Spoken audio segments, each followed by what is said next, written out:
그 뭐 사실 이제 오평이나 저나 좀 비슷한 어떤 심경을 처음에 느꼈을 수밖에 없는 게 네. 우리가 또 이제 2014년에 4.16 세월호 참사 때 오평 같은 경우는 행복한 현장에 있었고 네. 저 같은 경우는 JTBC 뉴스룸에서 일할 때라 매일 이제 숫자 카운트 그거 진짜 끔찍한 일이에요. 뭐 맞아요. 여러분들 다 아시겠지만 오늘은 뭐 시신을 몇 구를 건져 올려서 뭐 사망자 몇 건, 뭐 실종자 몇 건 이거 맨날 매일 그 카운트를 한다는 게 진짜 괴로운 일인데 그걸 100일 넘게 했더니 나중에 진짜 너무 힘들더라고. 근데 그래서 뭐 몇 년 지나고도 뭐 오평도 그렇고 저도 그렇고 약간 세월호라든지 뭐 배 얘기를 하거나 뭔가 애들 얘기를 하거나 이러면 막 쉽게 통제가 잘 안 돼요.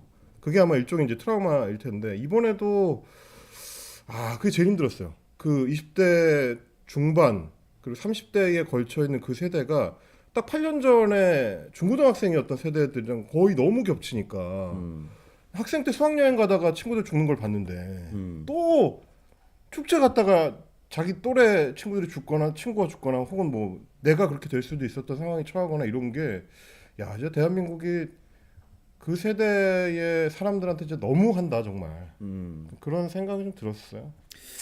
진짜 힘든 세대인 것 같아요. 뭐 매번 세대별로 너네도 우리도 힘들었다, 너네만 힘들었냐 이렇게 얘기를 하는데 국가적인 위기가 있었을 때, 저 매번 말씀드리지만 IMF 세대도 힘들었다고는 충분히 동감하지만 그때는 진짜 나라 전체가 공평하게 망했거든요. 다 망했어요. 지금 이 시대에 살아가고 있는 20대 초중반 말씀하셨던 2014년에 중고생이었던 사람들은 적어도 안전에 대해서만큼은 국가가 우리를 지켜주지 않는구나라는 걸 뼈저리게 느낀 세대입니다.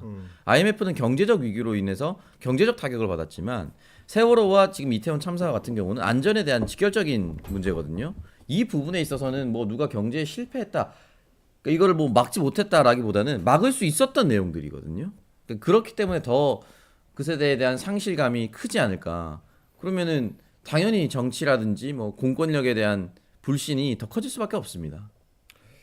뭐 세월호 때도 그랬지만 사실 이번 참사 나고 나서 지금 한 열흘 정도 지났는데 좀 리더가 뭔가 리더란 국가적 리더 혹은 이제 정치적 리더란 어떤 사람들인가에 대해서 계속 좀 생각을 해보게 되는 것 같아요. 지금 이름들이 이제 올라오는 이름들을 보면 대통령을 비롯해서 용산구청장이나 네. 서울시장이나 아니면 경찰청장이나 서울경찰청장이나 이런 사람들 이름들 행안부 장관 이런 사람들 떠올리면 미친 것 같거든. 나는 이해가 안 돼요. 지금도 지금 오늘도 어저께 대통령이 비공개 회의하는 자리에서 안전대책 회의하는 자리에서 막 일선 경찰들 4시간 동안 뭐 했냐 막 이런 소리 하고 네. 막 몰아치잖아요. 너무 비현실적으로 보이는 거야.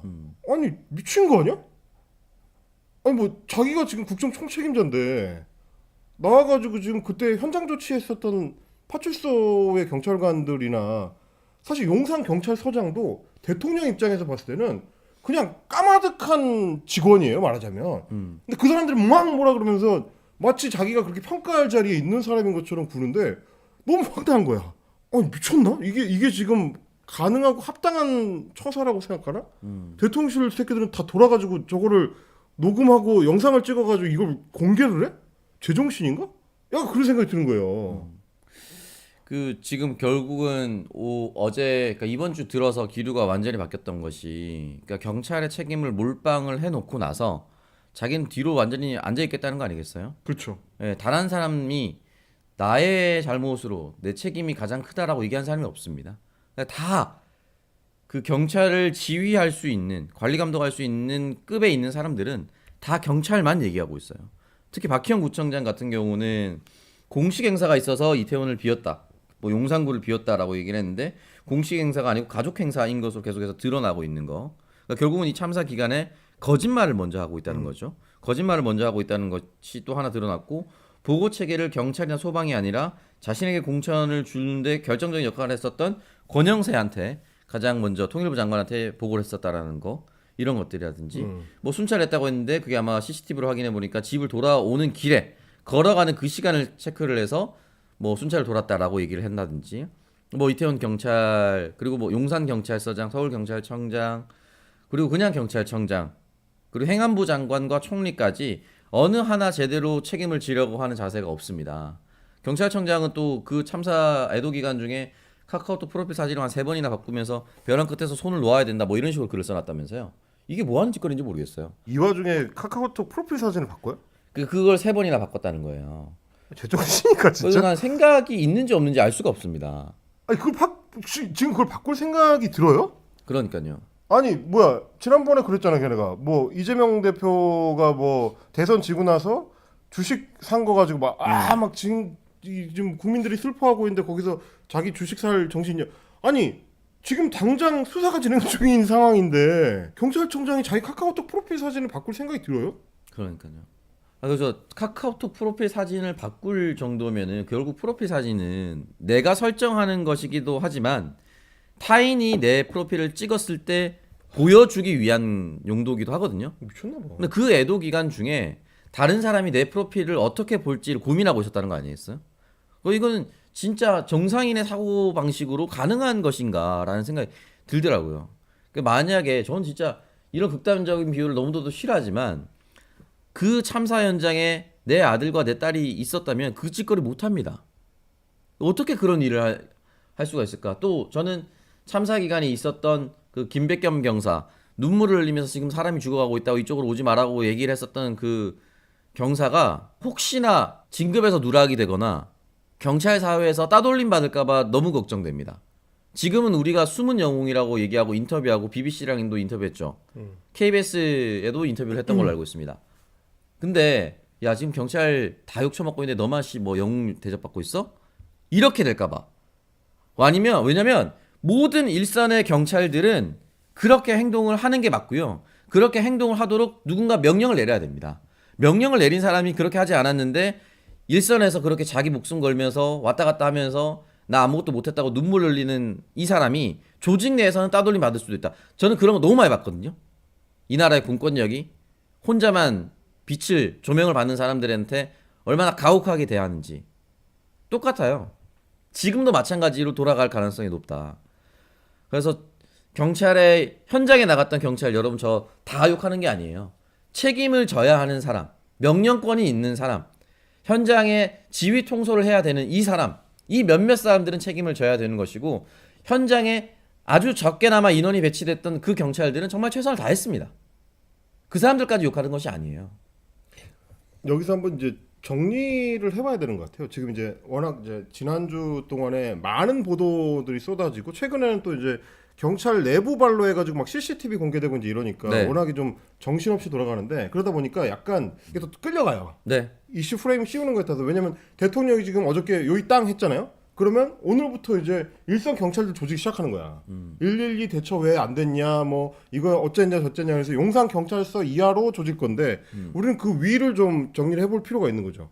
그러니까 1차적으로는 지금 오창석 평론가 얘기했지만 지휘부는 도대체 뭘 했느냐인 거예요. 시민들은 단순하게 생각할 수 있어요. 112에 전화가 그렇게 폭주를 하는데 왜 현장에서 통제가 제대로 안 되고 대통령이 이렇게 똑같은 얘기했거든. 4시간 동안 멍하니 뭐 했냐 이제 이런 얘기예요.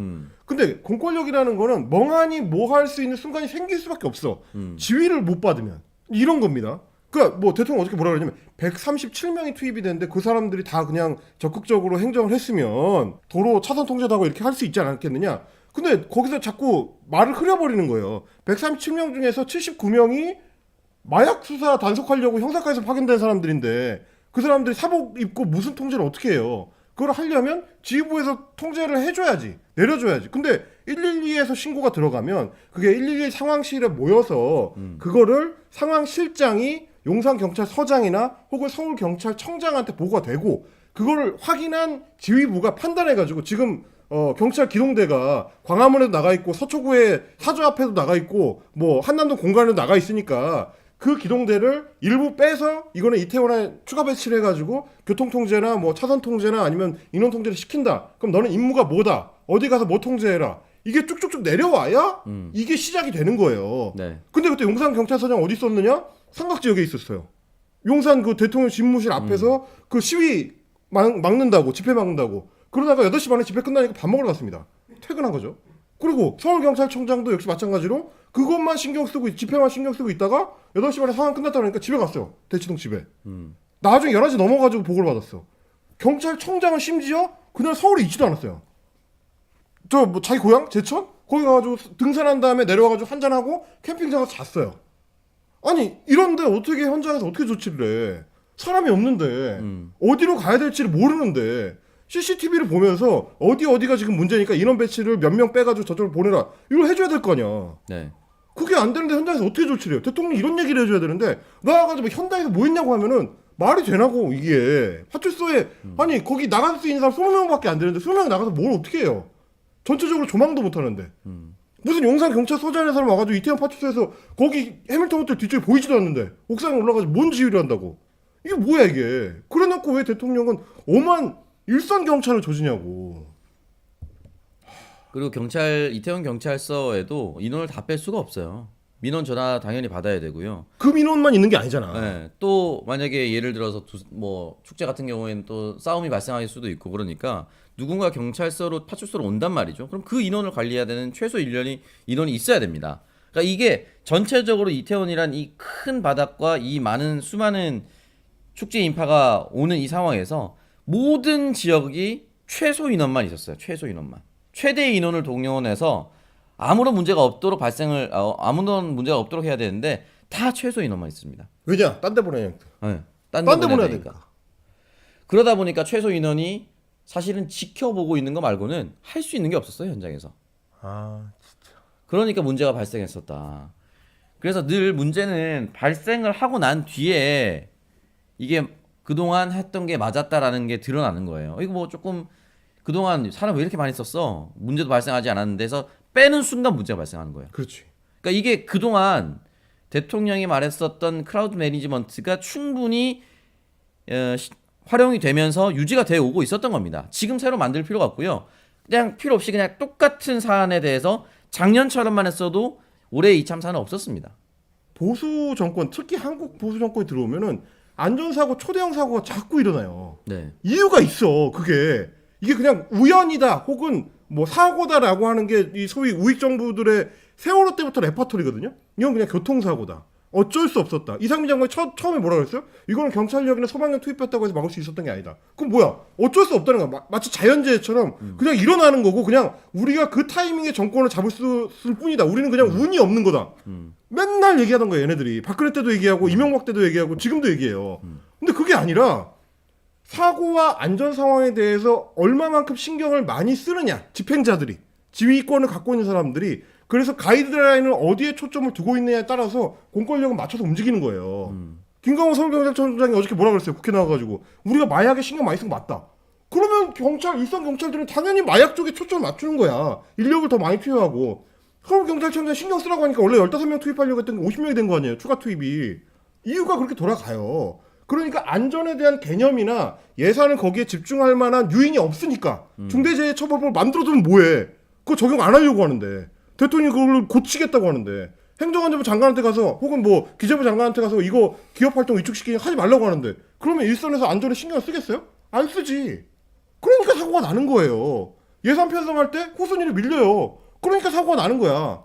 CPR 이번에 얼마나 중요한지가 나왔는데 내년도에 CPR 교육 예산 졸라 깎았어요. 이러니까 사고가 나는 거예요. 보수 정권이 들어오면 왜 대형 참사가 나느냐? 그렇게 행동을 하니까. 초점을 맞춰놓는 방향이 아예 다르니까 사고가 나는 거예요. 이런 얘기를 얘네들이 시비 걸면 조져야 된다.